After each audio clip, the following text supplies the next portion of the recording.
Abril, estimados amigos oyentes. Allí hay preguntas de consulta popular y otras preguntas de referéndum, 6:47 minutos. Esta mañana le damos la bienvenida al vicepresidente de la CEDOCUT, el amigo Edwin Bedoya. Con él vamos a estar hablando acerca de una de las preguntas que hace referencia al contrato por horas, al trabajo por horas. ¿Cuál es la pregunta? Para conocimiento de la audiencia, Buenos Días América.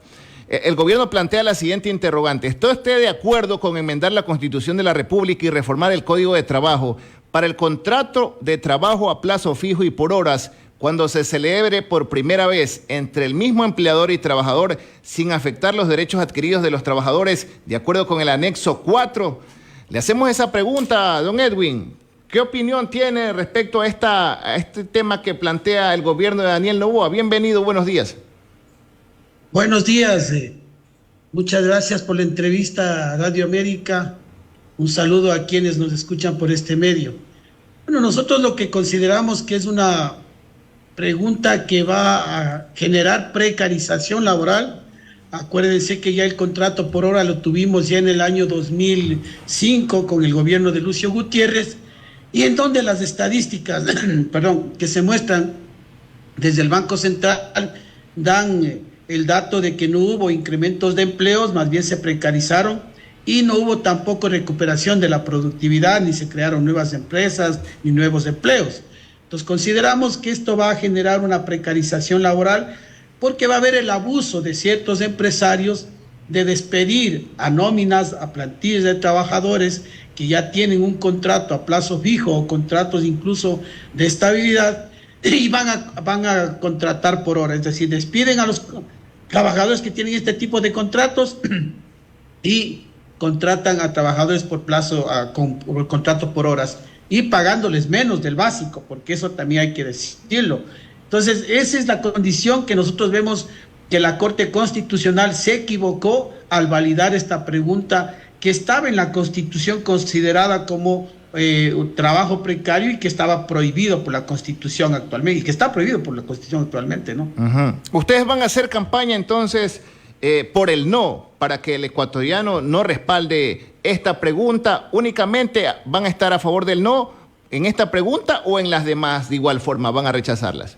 Bueno, nosotros apoyamos lo que es el tema de la seguridad. Lo que vemos es que hay una consulta en este tema de las preguntas mañosa. ¿Por qué le digo mañosa? Porque todos los ecuatorianos estamos a favor de que se luche contra la inseguridad, de que se le dé los recursos necesarios a las Fuerzas Armadas, a la policía, que existan leyes como la que se acaba de aprobar de extinción de dominio, que existan también la persecución a los fondos del narcotráfico. Es decir, en eso todo el Ecuador está de acuerdo, pero no se puede meter en una pregunta de más de, creo que 11 preguntas, una pregunta que tiene de carácter de reforma laboral, no siquiera de cambiar el modelo de activación de la producción, porque una cosa es reactivar, invertir en el país y cambiar el modelo económico y otra cosa es la reforma laboral, que no tiene nada que ver con el tema de seguridad. Se dice que es para dar trabajo a los jóvenes, pero le explico lo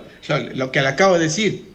Ya vivimos el trabajo por horas, y esto no va a contratar más jóvenes. Lo que va a considerar es a este tipo de trabajadores que le menciono, que están a plazo fijo, pasarlos a trabajo por horas. Entonces, ¿dónde hay el aumento de empleo? ¿Dónde hay la reactivación económica? O que nos digan cuántas empresas se van a crear a raíz de este tipo de contratos. O sea, no existe, más bien existe una incertidumbre de cómo se va a dar el tema del contrato por horas. Ahora, tal vez ustedes han pensado en el siguiente escenario.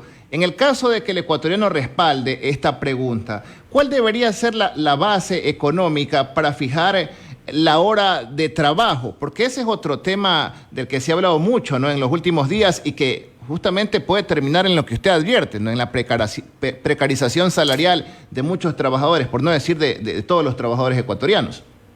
Bueno, nosotros vemos que el objetivo es justamente eso, y con todo el respeto a la señora ministra de Trabajo, me parece que se equivocó en una entrevista que le hicieron y decía que hay que dividir el salario básico para las 160 horas, sin tomar en cuenta que el salario básico el salario básico se toma de lunes a domingo, es decir, los 30 días, porque acuérdense que nos pagan de lunes a domingo, no nos pagan de lunes a viernes, entonces son más horas de trabajo. Entonces, ahí lo que se busca, nosotros consideramos, es apuntalar una presión del Fondo Monetario Internacional que ya estaba desde hace varios años con otros gobiernos queriendo reducir las horas de trabajo, queriendo reducir las indemnizaciones, queriendo reducir el sueldo. Oiga, entonces, para que entienda el amigo Radio Escucha que está en sintonía a esta hora, usted nos dice entonces que sería como una división simple, ¿no? $460 dividido para 160 horas mensuales. Eso daría... Eso dijo la ministra, para 160. En buen romance sería $2.87 la hora, entonces. Pero no se toma en cuenta que nosotros trabajamos, nos pagan de lunes a viernes por el salario básico. Entonces, ahí son más horas de trabajo, me parece que son 240 horas de trabajo, se tendría que dividir, así es que es la lógica pagar sobre el salario básico. Entonces, porque usted cuando falta un día... en la semana le descuentan de 2 días, ¿no es cierto? Entonces, la ministra no está tomando en cuenta eso. Pero más allá del tema, es que nos quieren comparar con otros países que dicen que ya tienen contrato por hora. Nosotros le hemos dicho muy bien, si en otros países pagan la hora de trabajo a 10, a $12, entonces paguen a eso la hora de trabajo a los nuevos trabajadores.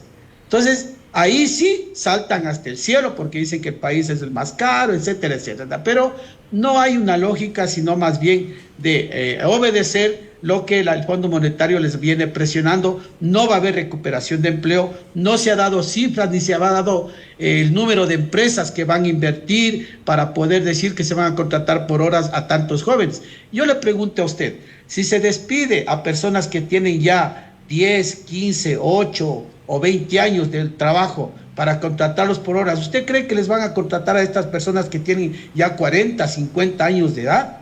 O sea, esa es la precarización y ese es el tema del desempleo que se va a generar. Y esto no apuntala al tema de seguridad que tanto hablan. No es que el tema de seguridad se combate solo con militares en las calles. No vamos a tener toda la vida militares en las calles. Entonces se combate con más empleo, más educación, más servicios adecuados de salud. Esa es la inversión que se requiere. Pero aquí, al revés, se trata de precarizar, pagar más barato la mano de obra, como con eso se salva el tema de seguridad. Ya me parece que se están mezclando muy maliciosamente este tipo de preguntas en la consulta popular. 654, ¿cuál es la alternativa que debería tomar en cuenta el país, lo que plantea la CEDOCUT respecto a este tema, ¿no? ¿Cómo generamos empleo? Hay muchos que mencionan que a través de las leyes no se genera empleo por sí mismo, no, una ley no hace aquello, pero ¿cómo creamos ese escenario para que se generen fuentes de trabajo por parte del sector privado y finalmente a uno le paguen lo que corresponde, ni más ni menos, pero que no se tienda a precarizar los ingresos de los ecuatorianos? Bueno, nosotros consideramos que hay que dar un apoyo a la pequeña y mediana empresa, pero no solo en el tema de darle los préstamos, sino que estos préstamos tengan que ser bajo un dígito, y no solo la banca local, la banca del Estado, sino la banca privada también, porque imagínense en un país dolarizado, y ahí sí viene la comparación con otros países. En un país dolarizado, para invertir un negocio se paga el 20 y el 22%, mientras en otros países es el 8, el 9, es un dígito. Entonces, eso facilita el sostenimiento de las pequeñas empresas para que puedan invertir en sus empresas, y que son las que más generan empleo. Entonces, y el otro tema es el transporte de tecnología de las grandes potencias a las pequeñas y medianas empresas para que puedan producir y agregar valor agregado valga la redundancia, agregar valor a la materia prima que nosotros hacemos. Es decir, no solo ser un país de primarización, sino convertirnos en un país industrial. Eso es lo que se requiere y hay los recursos necesarios. Hemos dicho nosotros que hay que cobrar las deudas, ya se ha dado en la Asamblea esta ley, esperemos que se cumpla. El tema de recuperar más de los 56 mil millones de dólares que desde el 2007, de acuerdo a estadísticas y mencionadas por el economista Salgado, deben los grandes deudores, que son las élites económicas, ni siquiera son las pequeñas y medianas empresas. El otro aspecto es invertir más en la pequeña y mediana agricultura, porque ese es el sostén del pueblo ecuatoriano, es decir, la soberanía alimentaria recae en los pequeños y medianos productores, no en las grandes agroindustrias, que es lo que se están, incluso ahora con un problema que tenemos con el tema del banano, imagínense. Entonces, pero los pequeños y medianos productores son los que más requieren ayuda. Entonces, eso es lo que nosotros hemos estado proponiendo y un sinfín de medidas incluso para reactivar el seguro social, que va de la mano con reactivación del empleo y reactivación del seguro social. Ahora, don Edwin, por acá nos llega una pregunta de la ciudadanía, ¿no? Porque han escuchado a la ministra de Trabajo, Ivonne Núñez, mencionar que esta pregunta va dirigida justamente a combatir el trabajo irregular. Y nos ponen un ejemplo. Acá en la bahía de Guayaquil, en un sector bastante comercial, oiga, estilan pagar por comisión, por venta de artículo, o en su defecto pagan $10 diarios la jornada y es bastante extensa. En algunos casos arranca a las 10 de la mañana y termina 7, 8 de la noche. En los restaurantes de igual forma. En algunos pagan $10, en otros hasta menos de esa cantidad. En los centros comerciales hay trabajadores que laboran más allá de las 8 horas diarias y les pagan menos de un salario básico. Y ahora las empresas están, oiga, estilando, solamente tienen un programa de comisiones. Si vendes, te pagamos, si no, pues has perdido tu tiempo. Entonces, en la práctica, ya no estamos viviendo una precarización salarial en cuanto a los ingresos de los que finalmente están trabajando de forma irregular. ¿Por qué no oponerse para regularizar todo este tema? Pero con el contrato por hora se va a dar y peor, porque aparte de que no les están pagando, como usted menciona, ¿quién le garantiza que van a pagar así? Si en estos momentos el Ministerio del Trabajo, que debería ir a las inspecciones focales de estas empresas, no va. Le voy a decir, el Ministerio de Trabajo es el ministerio más importante en el tema de la relación laboral y el que menos presupuesto del Estado tiene. Entonces no hay inspecciones laborales. No existe, entonces el tema es la inspección laboral. Los contratos hay, contratos eventuales, por temporada, que se pueden aplicar tranquilamente. Pero aquí, como le digo, el objetivo es pagar menos. Lo que usted me menciona es una denuncia, por ejemplo, y que el Ministerio de Trabajo debería ir a inspeccionar. Nosotros tenemos, con todo el respeto, inspectores todólogos, inspectores laborales, inspectores de trabajo infantil, inspectores de seguridad y salud.